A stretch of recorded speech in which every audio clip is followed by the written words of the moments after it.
খাওয়ার স্মুদি কিভাবে রূপচর্চায় সাহায্য করে আজকের টিপসে আমরা সেটাই জানবো বন্ধুরা।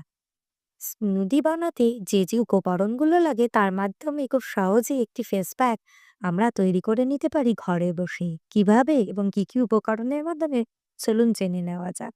কিছুই লাগবে না। পেঁপে বাটা, শসা, খোসা ছাড়ানো শসা বাটা, মধু, লেবুর রস, চালের গুঁড়ো এবং হলুদ গুঁড়ো। ব্যাস এই কটা উপকরণের মাধ্যমে কিন্তু সহজেই বানিয়ে ফেলতে পারেন এই ডাই ফেস প্যাকটি। কিভাবে করতে হবে?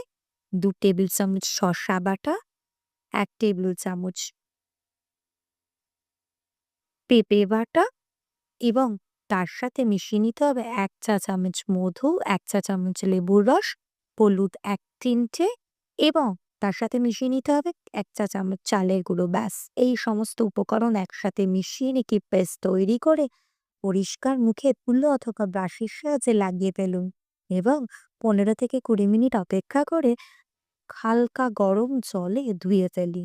ব্যাস সপ্তাহে অন্তত ২ থেকে ৩ বার এই প্যাকটি ব্যবহার করুন। তাহলেই মিলবে প্রাকৃতিকভাবে ত্বকে জেল্লা এবং তার সাথে ত্বককে হাইড্রেট করতে, ফ্রেশ রাখতে কিন্তু এই প্যাকটি খুব সাহায্য করে। এছাড়াও ত্বকের উজ্জ্বলতা বাড়াতে এবং ত্বকে ট্যান রিমুভ করতে সাহায্য করে এবং ব্রণর দাগ রিলিজ করতেও কিন্তু এই প্যাকটি খুব ভালোভাবে সাহায্য করে। তাহলে স্মুদি শুধু খাওয়া হিসেবে ব্যবহার করলে চলবে না। বানিয়ে ফেলুন স্মুদির উপকরণ দিয়ে এই সুন্দর রূপচর্চার ফেস প্যাকটি। তাহলে আশা করি এই টিপসটি আপনাদের সকলের ভালো লাগবে। যদি ভালো লেগে থাকে অবশ্যই ভিডিওটিতে লাইক, কমেন্ট এবং শেয়ার করবেন এবং আমার চ্যানেলটিকে সাবস্ক্রাইব করবেন। সবাই ভালো থাকবেন, সুস্থ থাকবেন, সুন্দর থাকবেন। দেখা হবে অন্য কোনো ভিডিওর সাথে। ততক্ষণ পর্যন্ত সবাই টাটা।